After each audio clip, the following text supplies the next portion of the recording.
Yo, what's up, guys? We got another siege, and this siege was against Squad Zero, and from what I've noticed, they went pretty try-hard.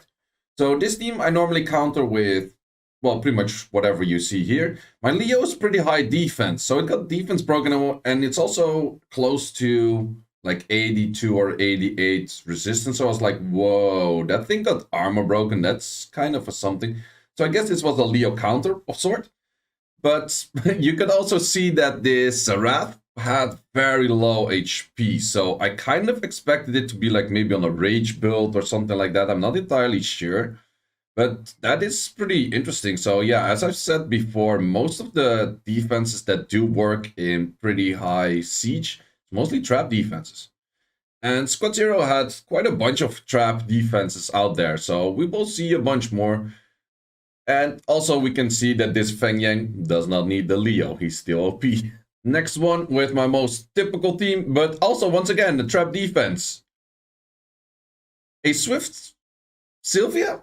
That's new for me. That is actually pretty new for me. It did in the end not target the right thing or do anything that useful. But yeah, never seen that as well. That was also something like, okay, not bad, not bad. Next one up, one of those, well, more LDs. We're fighting a lot of LDs these days. So, my typical Grogan team. Would you say if I missed an armor break here that I maybe would have had an issue? I'm not sure. I think if I missed armor breaks, you can still do Grogan S2, and Grogan S2 can save a lot of stuff. So, therefore, kind of like this Grogan offense mostly. Then a next one, more Sylvias. Man, I'm only fighting LDs more or less. So in this case, we did have that Oblivion stuff going, but I had my NFL still on a decently fast build to be able to... Well, okay, this Sarath is just proccing... or not Sarath. I wish it was a Sarath. That's Ferret. Was proccing like a crazy amount. But yeah, I had a decently speed still on the NFL for the reason that, okay, if it needs to like cleanse off Oblivion, at least it can get turns and that kind of stuff. But in the end, this went pretty well. It wasn't that hard. Maybe also the Ferret procs kind of helped out. Who knows? Who knows? But yeah.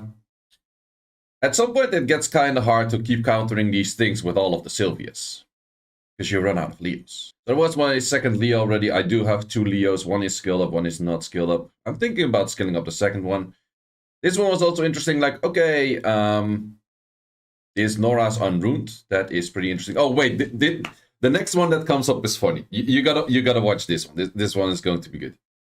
It comes up in a second. You probably kind of can already imagine if I say like, oh, this one is good, and there's a Manon on the field. You kind of already know what's going on, right? How do you do it, Manon? How do you do it? That's 3 out of 3. Fucking stupid unit, man. Good thing they nerfed her damage, because then she's no longer possible to do 3 out of 3 parries. This unit is so fucking, like, it doesn't matter in this fight at all. Like, not at all. But I'm like, just like, how? Like, 3 times 15 in a row? Seems reasonable. Seems very reasonable.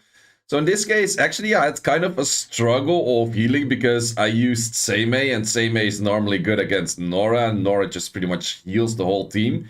But in this case, Nora was no rune, so it didn't do anything. So, yeah, well, in the end, Manon doesn't win Windy, but normally Manon doesn't win Windy.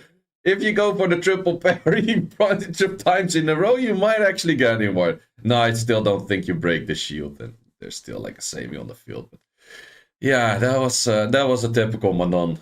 Then fighting more LDs. Team that I would classify somewhat more as tricky, I would say. I used the Camilla, well, mainly because I just like Camilla, but Camilla was more of a safety net, like, okay, if shit goes down the drain, that is my option to still be able to clear stuff. So I feel like I'm good to go. I don't really have a strip, but I also don't really feel like I need a strip that much because, well, I kind of forgot that the Dark Hollyberry also has like perma immunity up. I kind of forgot about that point. So I was like, yeah, I can just CC them to shit and I'm probably fine until like that shit runs off and I can start hitting them again. But yeah, apparently not exactly the case. But so far, so good. We can still kind of hit all of that stuff. We go for some hits, and that one didn't actually do anything, and then he kind of starts killing me, which I don't really like. But Camilla has pretty good damage. Camilla in this build was a speed crit damage HP, I think on a Bio Destroy. But yeah, that is not too great. So now it's Camilla against the worlds. But Camilla is an OP unit that is not easy to kill. This Camilla also has like a recovery 24% on the S3. Speed isn't that much. It's just about like 120-ish speed or something. But it has like 25k HP, like 1k attack, that kind of stuff. So yeah, I already quite fast noticed that he has absolutely no chance of killing me. The only thing is I just have to get rid of this invisibility at all the time. So I can only do damage when this invis is gone. There's perma shield, or not shield, defense buff on it. So it just takes a while, but he didn't even get close to killing Camilla. So Camilla and Siege offense, man, free win. Like, at least it should be a free win. So I'm pretty happy that I didn't go for a more useful unit for the team, but rather a unit that could solo the whole team in this case. Because Camilla OP. Then we were at a fight and I was like, ooh, bunch of ways. Things that you mostly want to hit this with is Leo's, but it's also somewhat usual that this team is counter Leo. So I was like, probably I just outspeed it this way and I'm probably good to go with this team. This is also one of my teams that it pretty much doesn't lose as much. Like, ever since I ruined it fast again, I had it at like a slow speed at some point. Slow speed, this team does nothing. Like, if you let the enemy fully move before you, it's not that great.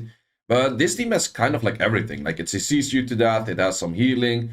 The two units on the left are pretty tanky. The unit on the right has a second life mechanic, does a lot of damage. So, yeah, for offense, this team, I like it. And then the thing that you have seen in the thumbnail, the illusion. I had to fight a bunch of these, and these are mostly a bitch to actually bruiser. So if you can't really bruiser them, you just do this. And then they all disappear. And then I had to fight them again, and I kind of had to solo this whole tower. And I was like, okay, can't do this again. This time it actually had speed buff. And I forgot one thing, that it's actually... Ooh, I was kind of lucky no armor break on Lushen in that case. I was like, ooh, okay, that's not great. Good thing that thing didn't go for Lushen. And then we can still Lushen it. So yeah, that was more of a tricky one. The better version, of course, is with the Kamun, because Kamun draws the attention of Miang more than the, the other unit does. But in this case, it was also slower, and we just Lushen the shit, yay! So yeah, that was our 10-10. Pretty quick siege. Well, mainly the only fight that took really long, I just sped up because it was boring to watch. The siege was kind of interesting. It was early season. Most of the times guild don't really try hard as much early season. Squad Zero was quite on a level of try harding, like switching runes and all of that kind of good stuff. So it was fun to see like whatever they could do, whatever we could do. So decent siege. So that also meant that I was rune switching a bit more, and like if I try hard more, you get more of those illusion offenses. That's kind of what it is. So guys, thanks for watching. Hope to see you in the next one. I didn't use Cassandra in this one because Cassandra didn't really fit. I do have a few ideas of teams with her that are pretty good, but it doesn't always fit in. So guys, thanks for watching. See you in the next one. Maybe with Cassandra, maybe without. We shall see.